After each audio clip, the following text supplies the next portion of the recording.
रानी का रहस्य। एक राजा था जिसकी कोई संतान नहीं थी। उसका राज्य सुख समृद्धि से भरपूर था, परंतु उसके दिल में एक खालीपन था। एक दिन एक साधु ने उसे बताया कि एक दूर के जंगल में एक जादुई तालाब है। उस तालाब के पानी से गर्भवती होने पर एक बुद्धिमान बेटा पैदा होगा। राजा ने तुरंत ही जंगल का रास्ता पकड़ा। काफी मशक्कत के बाद उसे वह जादुई तालाब मिल गया।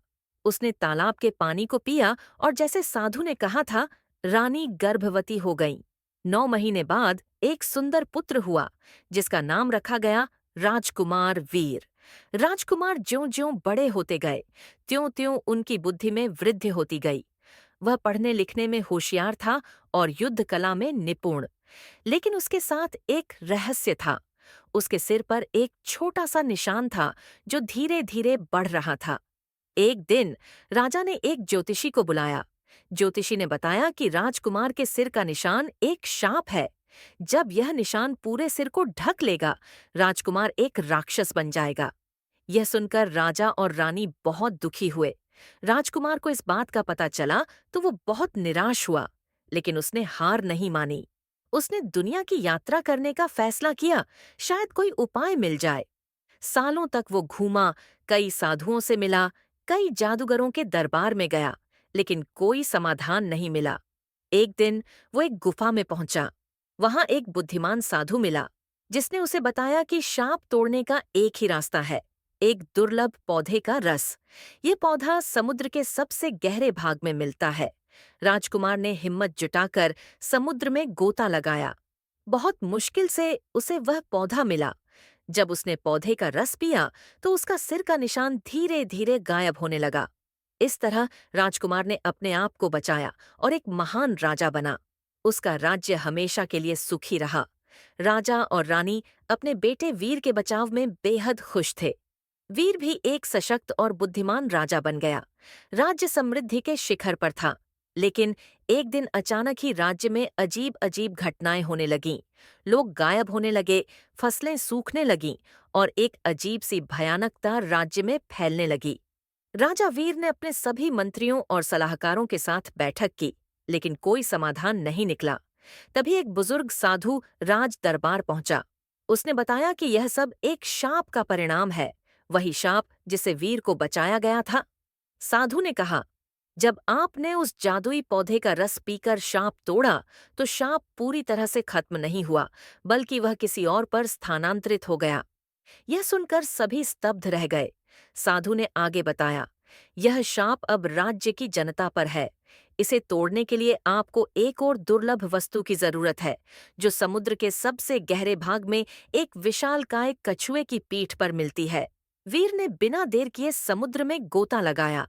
समुद्र की गहराइयां बहुत खतरनाक थीं। उसे कई समुद्री राक्षसों का सामना करना पड़ा।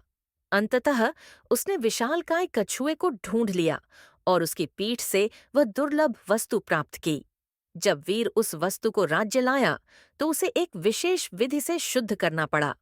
इसके लिए उसे 7 अलग-अलग पवित्र स्थानों की यात्रा करनी पड़ी। हर स्थान पर उसे कठिन परीक्षाओं का सामना करना पड़ा, लेकिन अपनी दृढ़ इच्छा शक्ति से उसने सभी परीक्षाओं को पार किया। अंत में जब वस्तु पूरी तरह से शुद्ध हो गई, तो उसे राज्य के चारों ओर एक विशेष यज्ञ किया गया। यज्ञ की आग में शुद्ध वस्तु को डालते ही एक तेजस्वी प्रकाश हुआ और पूरा राज्य एक पवित्र ऊर्जा से भर गया। शाप टूट गया था। राज्य फिर से खुशहाल हो गया। लोग वापस आ गए, फसलें लहलहाने लगीं। राजा वीर को एक महान योद्धा और बुद्धिमान शासक के रूप में पूजा जाने लगा। लेकिन उसके दिल में एक शांति थी, जो उसे इस यात्रा के दौरान मिली थी। उसने समझा था कि सच्ची शक्ति केवल बल में नहीं, बल्कि बुद्धि, धैर्य और करुणा में होती है। राज्य में फिर से खुशहाली आ गई। राजा वीर को एक महान योद्धा और बुद्धिमान शासक के रूप में पूजा जाने लगा। लेकिन उसके दिल में एक शांति थी, जो उसे इस यात्रा के दौरान मिली थी। उसने समझा था कि सच्ची शक्ति केवल बल में नहीं, बल्कि बुद्धि, धैर्य और करुणा में होती है। सालों बीत गए। राजकुमार वीर अब एक बुजुर्ग राजा बन चुका था। एक रात उसे एक सपना आया। सपने में एक रहस्यमयी व्यक्ति ने उसे बताया कि शाप पूरी तरह से टूटा नहीं है। ये केवल सो गया है। ये फिर से जाग सकता है, और वह भी अधिक भयानक रूप में। सपने ने राजा वीर को चिंतित कर दिया। उसने अपने जीवन के अंतिम समय में भी राज्य की सुरक्षा के लिए योजना बनानी शुरू कर दी। उसने अपने बेटे को बुलाया और उसे सभी रहस्य बताए। उसने उसे तैयार किया ताकि वह एक दिन राज्य की रक्षा कर सके। राजा वीर ने अपने जीवन का अंत एक साधु की तरह किया। वह जंगल में चला गया और तपस्या करने लगा। उसके जाने के बाद भी उसकी यादें राज्य में जीवित रहीं। लोग उसे एक महान राजा के रूप में याद करते रहे, और उसके बेटे ने अपने पिता की शिक्षाओं को दिल में रखकर राज्य की बागडोर संभाली। वह एक सतर्क और बुद्धिमान राजा बन गया। वह हमेशा तैयार रहा उस दिन के लिए जब शाप फिर से जाग उठेगा। कहते हैं कि आज भी उस राज्य में रात के अंधेरे में एक रहस्यमयी साया घूमता है। कुछ लोग कहते हैं कि वह शाप की छाया है, जो किसी दिन फिर से सामने आ सकती है। लेकिन राज्य के लोग डरते नहीं हैं। उनके पास एक साहसी राजा है, और उनके दिलों में उनके पूर्वजों की यादें, जो हमेशा उन्हें ताकत देती हैं।